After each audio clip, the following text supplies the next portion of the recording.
dalam kaitan masyarakat ekonomi ASEAN. Sebetulnya kita selalu dihadapkan pada apa yang dikatakan oleh Pak Johannes tadi, dua hal.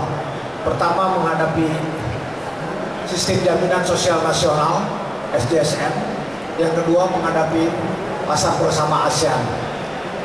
Tolong dilanjutkan slide-nya. Ini pertama, untuk pasar ASEAN sebetulnya intinya adalah bagaimana menguasai pasar. Nah, kedua mengenai daya saing, ketiga mengenai pajak, insentif dan pembinaan. Ada 3 poin utama ini dalam rangka ASEAN ini. Ya, lanjutkan.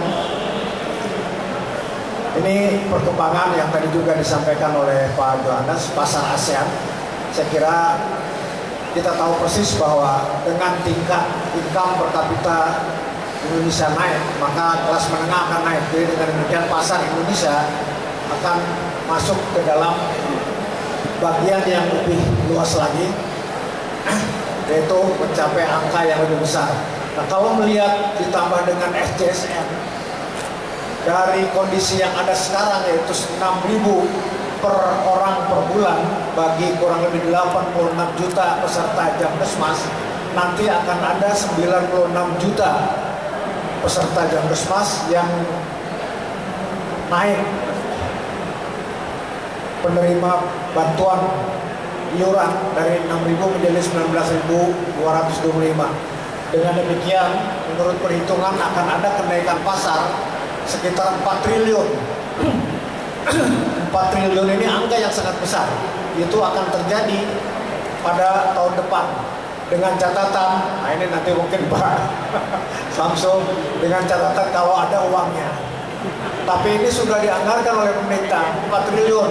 Jadi 96 juta penerima Jamkesmas yang sekarang ini mendapatkan 6.000 per orang per bulan akan menjadi 19.225.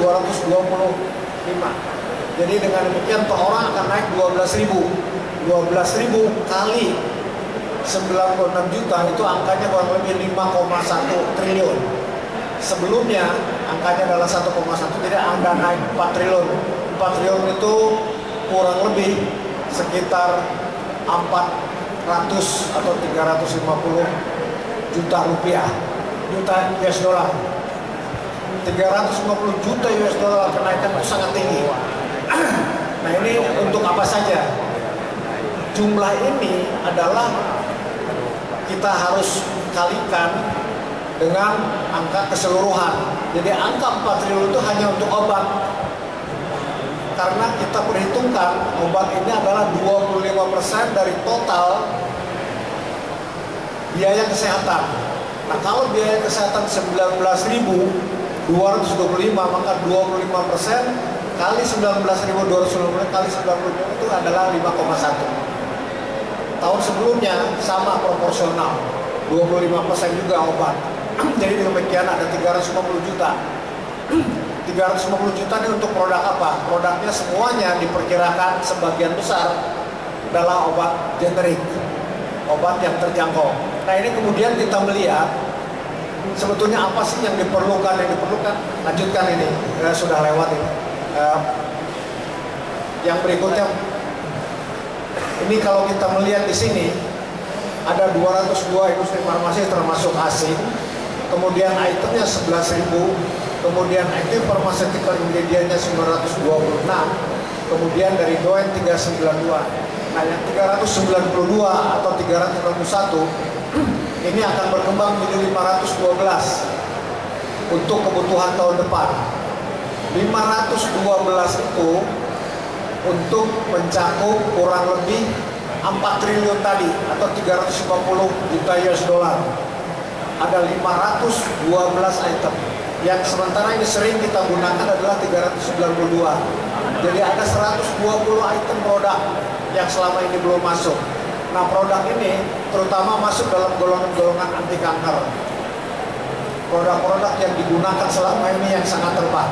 Jadi ini ada prospek. Jadi kalau kita melihat dari 926 bahan baku aktif pharmaceutical ingredients, ini akan muncul angka yang kurang lebih 512. Tapi siapa yang punya yang 112 tambahan itu kita masih belum tahu. Jadi itu adalah prospek. Nah kalau ini kita tidak kuasai, maka angka 350 juta ini akan masuk dari luar. Oleh karena itu saya bilang penguasaan pasar domestik ini menjadi penting. Ada tambahan dari anggaran pemerintah sebanyak 4 triliun yang harus kita kuasai, di samping juga menguasai lebih banyak lagi. Ya, lanjutkan. Nah ini yang tadi sudah dibicarakan, lanjutkan lagi. Ya, lanjutkan lagi. Dan terus. Nah ini tren produk baru. Bukannya makin nambah tapi makin menyusut. Karena apa? Karena memang penelitian obat baru itu tidak mudah dan tidak murah. Di samping itu lama. Lalu kalau untuk kita, registrasinya ini minta ampun. Tidak pernah kejadian sampai saat ini registrasi kurang dari 1,5 tahun. Malah umumnya 2 tahun. Kita berharap registrasi itu sebetulnya sekitar 1 tahun saja. Karena produk kita kan produk itu sebetulnya. Semua orang udah tahu. Nah ini yang kondisi yang ada sekarang. Jadi tadi ada yang dari 512 yang sekarang digunakan 300 berarti kan barang baru. Nah barang baru ini yang tidak kita tidak tahu. Ya lanjutkan. Ini keperluan industri, dilanjutkan saja ini. Kita lewat saja industri farmasi ini. Nah ini mengenai probability market, 10 perusahaan menguasai 40% pasar, 20 perusahaan menguasai 60%, 30 perusahaan menguasai 70%.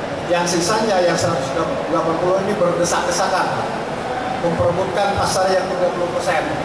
Tapi nanti dengan munculnya angka 4 triliun, ini mungkin format ini akan berubah. Karena 4 triliun atau 350 juta itu kurang lebih adalah 8% dari total market yang ada sekarang ini. Ada pasar baru yang jumlahnya 8% dari total market. Karena sekarang kan kurang lebih 4,5 miliar dolar. Dengan kontraksi dolar ini maka menjadi 4 lah kira-kira. Jadi kalau ada 350 juta akan ada tambahan 8% pasar baru. Dan mungkin ini diharapkan yang the rest 180 dan 30 di atas ini akan menguasai pasar ini. Ini masuk dalam grup ya. Ini yang kita sekarang ini mengenai market yang ada. Ya lanjutkan. Nah kemudian ini dalam keadaan kita kondisi yang ada ini pajak dan seluruh rantai mulai dari industri naik. Malah bahan baku yang tadinya 0% tiba-tiba naik menjadi 5% tanpa memberitahu, naik aja pokoknya. Tapi kita selalu dituntut obat murah, tapi bahan baku naik. Kemudian insentif pajak sudah ada PP-nya, tetapi kalau ditagihkan gimana insentif pajak, jangan berharap.